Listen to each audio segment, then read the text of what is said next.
Now I tell you, there's places deep in them woods where the quiet don't feel peaceful. It feels like it's listening. Like the trees themselves got ears, and something just out of sight's watching your every step. Back in 2012, a woman named Linda Arteaga got turned around in the Ozark Mountains, gone missing for 5 whole days. She come out barefoot, scratched up, shivering, but alive. What she said happened out yonder. What she claimed was watching her from the shadows. Well, now that's stuck with folks ever since. Some reckon it was just the heat messing with her head. Others say it was something older, something that don't belong to this world, just standing there in the dark, waiting. This here's the bone-chilling true tale of Linda Arteaga and the silent watchers of the Ozarks. Welcome to Kentucky Melodies, America's Scariest Stories, where we bring you ghostly legends, spooky haints, and bone-chilling tales from all over this great land. These stories will have you looking over your shoulder all night. So pull up a chair, dim them lights, and let's dive into the eerie and unexplained. It was the early part of September back in 2012, and Miss Linda Arteaga, 53 years old and living in Blackwell, Oklahoma, sure wasn't looking to wind up in no newspaper or be the kind of name whispered round a fire pit. All she wanted was a little peace, just some quiet time out in God's green earth with her brother, Eddie Huff. They'd set their sights on a hike near a place called St. Joe, Arkansas, tucked way back in the Ozarks, where the hills roll like the backs of sleeping giants and the forest grows so thick it feels like the trees lean in to listen.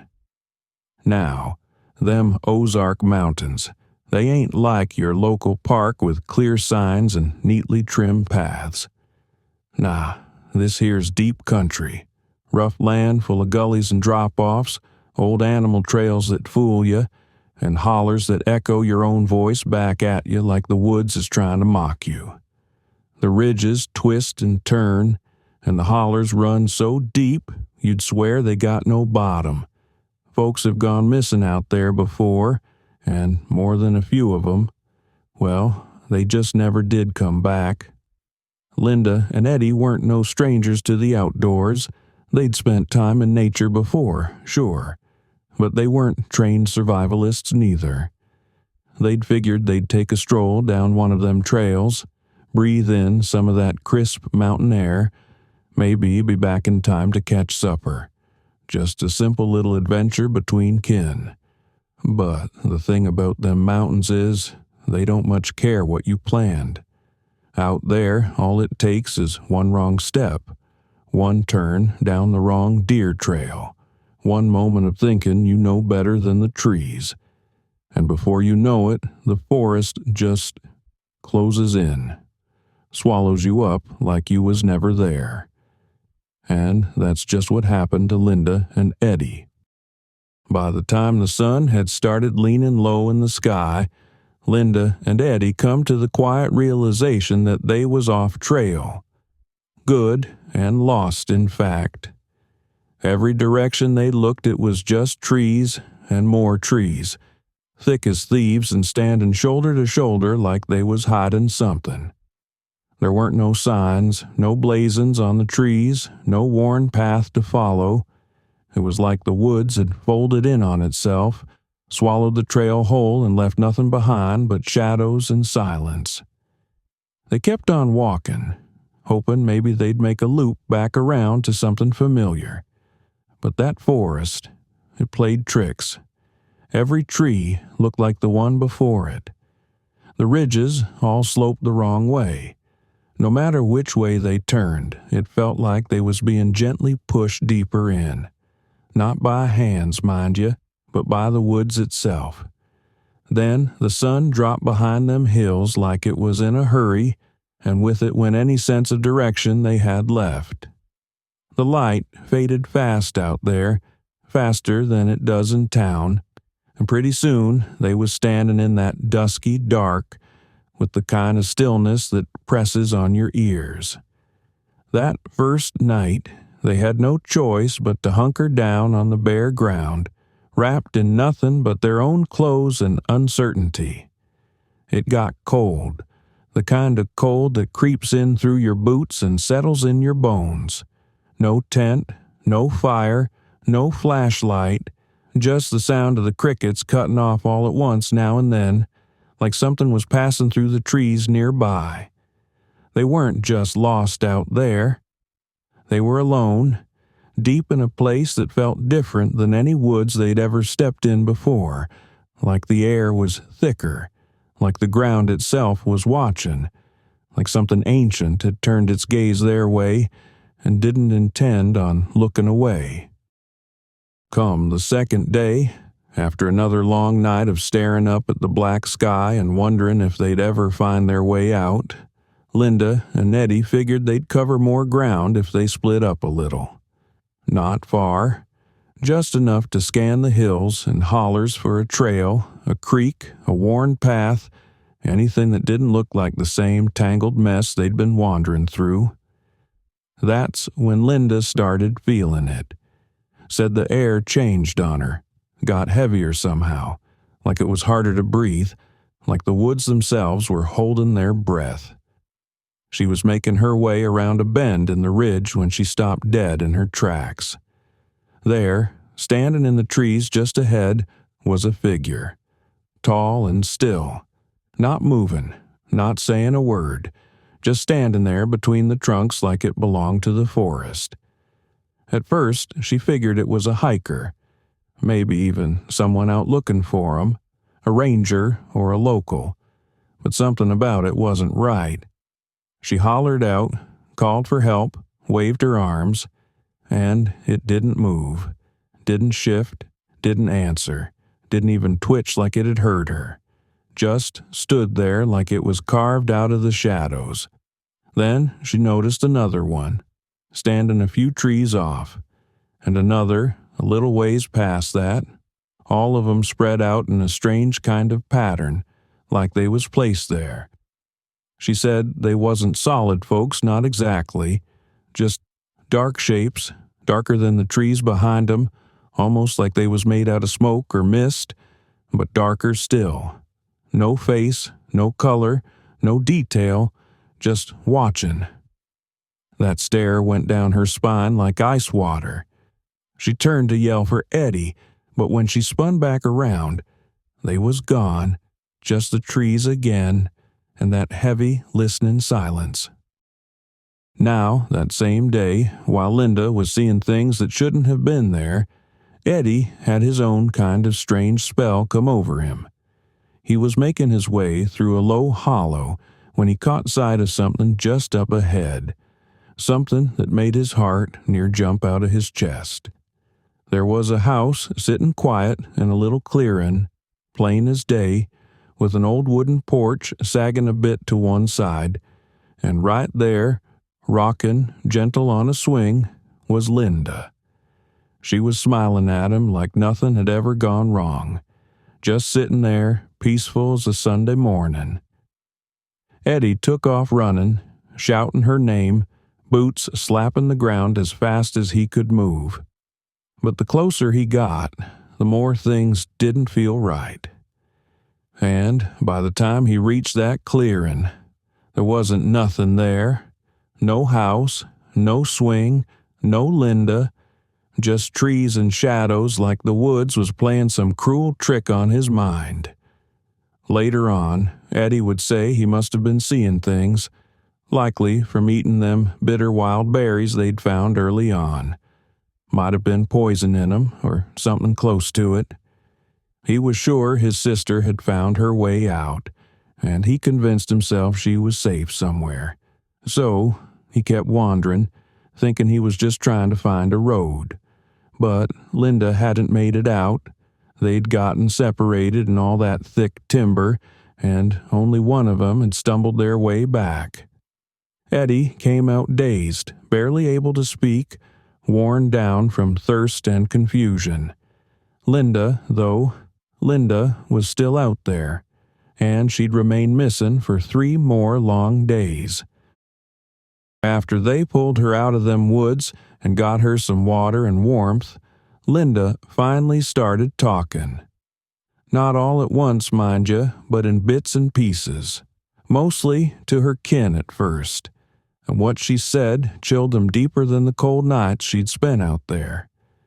She told them how she'd stayed alive drinking from creeks, chewing on watercress and nuts she'd scrounged up, and nibbling more of them bitter berries, the same ones Eddie reckoned had messed with his mind. Said her stomach hurt near constant, but hunger was the least of her worries, because it wasn't just the cold or the ache in her bones that haunted her out there. Them figures, they come back. She said as soon as the sun dipped behind them hills and the dark came stretching in across the trees, they'd be there. Tall shapes, lean and still, just barely lit at the edges of the little fires she tried to keep going, if she could even get one started.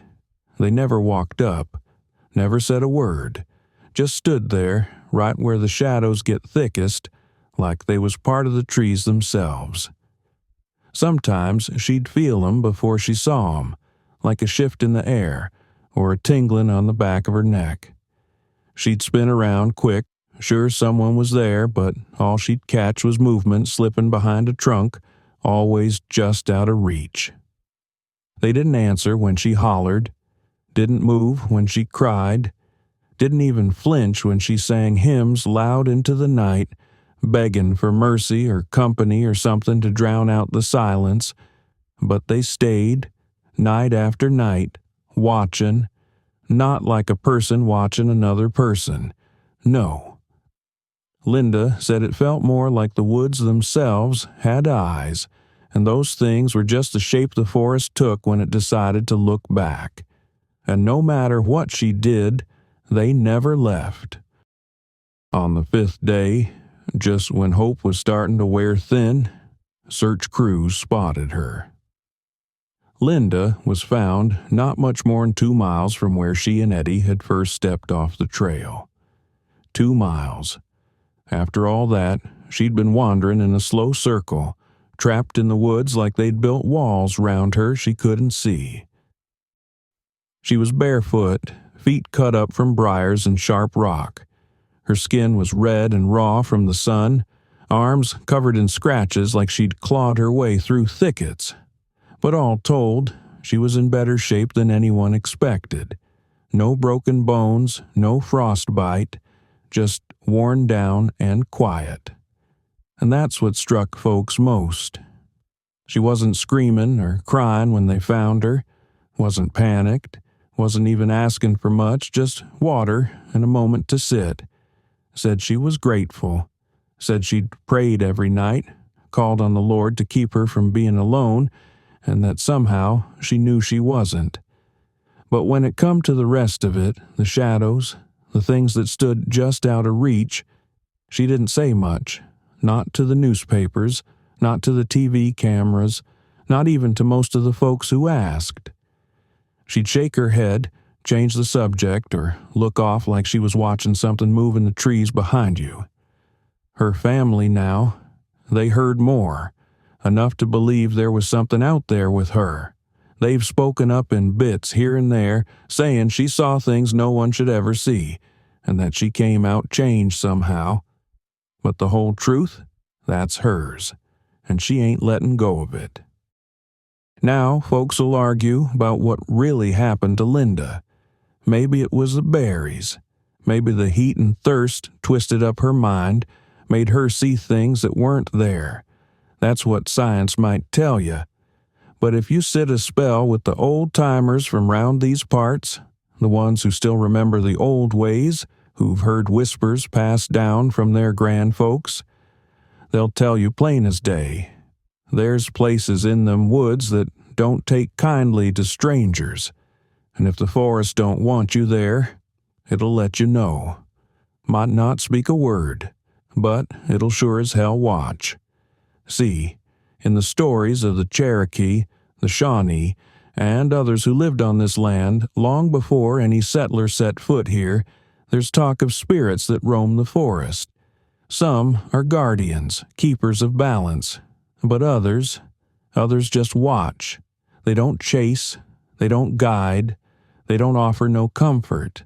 They just stand there in the dark, quiet as death, staring from the trees with eyes you can't quite see, but you feel 'em all the same.